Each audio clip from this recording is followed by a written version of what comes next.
तो पुनः से आपके सामने ज्योतिष सीखने की सीरीज में नया विषय आपके सामने रखने जा रहा हूं, जिसमें आज हम बात करने वाले हैं ग्रहों की दृष्टियों के बारे में। क्योंकि अगर आप ज्योतिष सीखना चाहते हैं तो अगर आपको ग्रहों की दृष्टियों के बारे में पता नहीं तो आप किसी भी ग्रह के बारे में नहीं बता पाएंगे कि इस ग्रह से आपको क्या परिणाम प्राप्त होंगे। इसलिए ज्योतिष विषय को समझने के लिए आपको ग्रहों के दृष्टियों के बारे में भी पता होना आवश्यक है कि किस ग्रह के पास कौन सी दृष्टियां होती हैं, जिससे आपको ज्योतिष सीखने में आसानी हो। तो इससे पहले मैंने आपको जिस भी क्षेत्र के बारे में बताया, जिस भी विषय के बारे में बताया पूर्व की वीडियो में, आप उन वीडियो को जरूर देख लीजिए। उससे आपको यह समझने में आसानी होगी और आपकी जो ज्योतिष से जुड़ी हुई बेसिक चीजें हैं वह मजबूत हो जाएंगी। क्योंकि अगर हमारा आधार मजबूत है तो हम आगे भी बहुत अच्छे परिणाम प्राप्त कर सकते हैं। तो इसलिए आप अपने बेस को मजबूत कीजिए। जो ये बेसिक चीजें हैं, इन्हीं चीजों के आधार पर आप ज्योतिष को अच्छी तरह समझ सकते हैं और अच्छी तरह से उसका फलादेश कर सकते हैं। तो आप वीडियो अगर अच्छा लगे तो वीडियो को एक लाइक जरूर कर दीजिए और जो नए व्यूअर्स चैनल पर हैं चैनल को सब्सक्राइब भी कर लीजिए और बेल नोटिफिकेशन भी ऑन कर लीजिए, जिससे इस तरह की वीडियो का नोटिफिकेशन आपके पास सबसे पहले पहुंचे।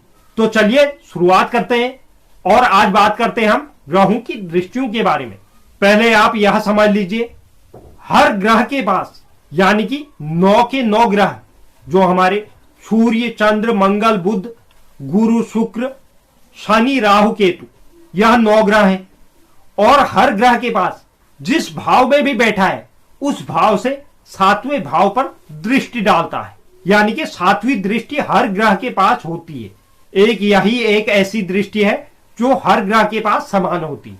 यानी कि अगर कोई भी ग्रह प्रथम भाव पर बैठा है तो वह सप्तम भाव को जरूर देखेगा, द्वितीय भाव पर बैठा है तो अष्टम भाव को देखेगा, तृतीय पर बैठा है नवम को देखेगा, चतुर्थ पर बैठा है तो दशम को देखेगा।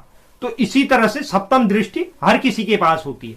जिस भी भाव में ग्रह बैठा है, यानी कि जैसे प्रथम भाव में बैठा है तो हम यहां से काउंट करेंगे। प्रथम भाव 1, 2, 3, 4, 5, 6, 7। सप्तम भाव में 7वीं दृष्टि पड़ेगी। इसी तरह से जिस भाव में ग्रह बैठा है वहां से वह 7वें भाव को देखेगा। लेकिन कुछ ग्रहों के पास विशेष दृष्टियां होती हैं, यानी कि एक से अधिक दृष्टि होती है। टोटल 9 ग्रहों में से 4 ग्रह ऐसे हैं जिनके पास केवल सप्तम दृष्टि होती है। उसमें सूर्य, चंद्र, बुध और शुक्र, यह 4 ग्रह ऐसे हैं जिनके पास केवल एक ही दृष्टि है, वह है सप्तम दृष्टि। यह जिस भी भाव पर बैठेंगे वहां से सप्तम भाव को अपने पूर्ण दृष्टि से देखते हैं। यानी कि मैं आपको बता चुका हूं, जिस भी भाव पर बैठे हैं वहां से 7वें भाव को यह पूर्ण दृष्टि से देखेंगे। पंचम में है तो एकादश भाव को पूर्ण दृष्टि से देखेंगे, छठे में है तो द्वादश भाव को देखेंगे। इसी तरह से जिस भाव में भी बैठे होंगे वहां से अगर आप काउंट करेंगे, जिस भाव में बैठे उसी भाव से काउंट करेंगे तो 7वें भाव पर इनकी पूर्ण दृष्टि रहेगी। इसके अलावा शनि एक ऐसे ग्रह है जिनके पास सप्तम दृष्टि के अलावा तृतीय और दशम दृष्टि होती है।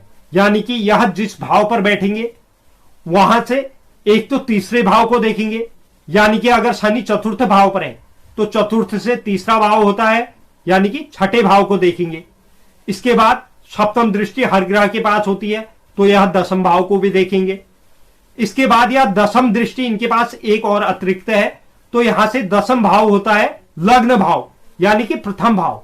तो शनि चतुर्थ भाव पर बैठकर एक तो छठे भाव को देखेंगे अपने तृतीय दृष्टि से और दशम भाव को देखेंगे अपने सप्तम दृष्टि से और आपके प्रथम भाव को देखेंगे अपने दशम दृष्टि से।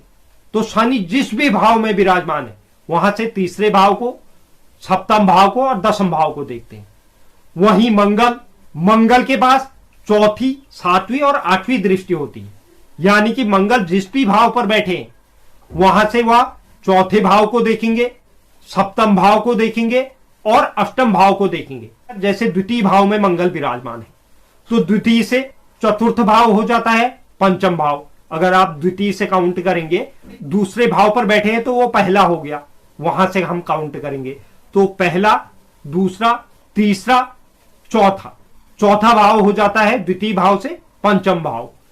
तो एक तो यहां पंचम भाव पर दृष्टि डालेंगे और द्वितीय से सप्तम भाव होता है 8वां भाव, तो एक डालेंगे यहां अष्टम भाव पर, और यहां द्वितीय भाव से अष्टम भाव होता है 9वां भाव, तो एक दृष्टि डालेंगे यहां 9वां भाव पर।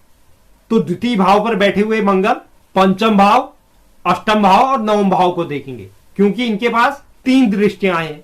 एक तो है चतुर्थ, दूसरी है सप्तम, तीसरी है अष्टम, तो यह 3 भावों को देखेंगे।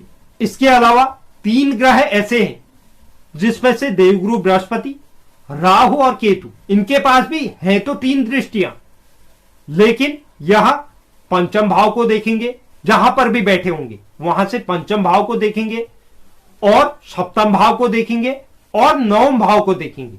इनके पास भी 3 दृष्टियां हैं तीनों ग्रहों के पास, लेकिन यह देखेंगे एक तो पंचम भाव को, जिस भाव में बैठे हैं वहां से पंचम भाव को देखेंगे, एक देखेंगे सप्तम भाव को, एक देखेंगे 9वां भाव।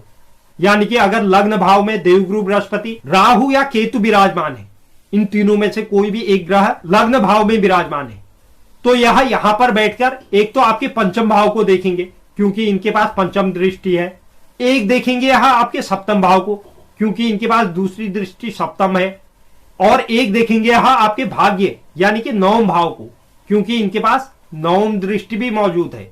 तो इस प्रकार से हर एक ग्रह अपनी अलग अलग दृष्टियों से अलग अलग भाव पर बैठकर अलग अलग स्थानों को देखते हैं। तो इन दृष्टियों के बारे में भी कुंडली सीखने के लिए आपको पता होना बहुत आवश्यक है, तभी आप इनकी दृष्टियों का विचार कर पाएंगे कि कौन सा ग्रह किस भाव में बैठकर किस भाव पर दृष्टि डाल रहा है। और शुभ ग्रह है तो उसके शुभ परिणाम प्राप्त होते हैं, अशुभ है तो उसके कुछ क्षेत्रों में अशुभ परिणाम प्राप्त होते हैं। लेकिन यह ग्रहों की स्थितियों के बारे में देखा जाता है, इसे मैं आगे आपको वीडियो में बताते रहूंगा, लेकिन आप आज इस विषय को समझ लीजिए और इन दृष्टियों को याद कर लीजिए, क्योंकि ज्योतिष शास्त्र में ग्रहों की दृष्टियों का खेल बहुत रोचक होता है। यह हर भाव के हर ग्रहों के परिणाम परिवर्तित कर देते हैं, तो आप इस विषय को समझ लीजिए। तो आज के लिए इस वीडियो को इतना ही रखते हैं, अगले वीडियो में किसी अन्य विषय पर चर्चा लेकर आऊंगा।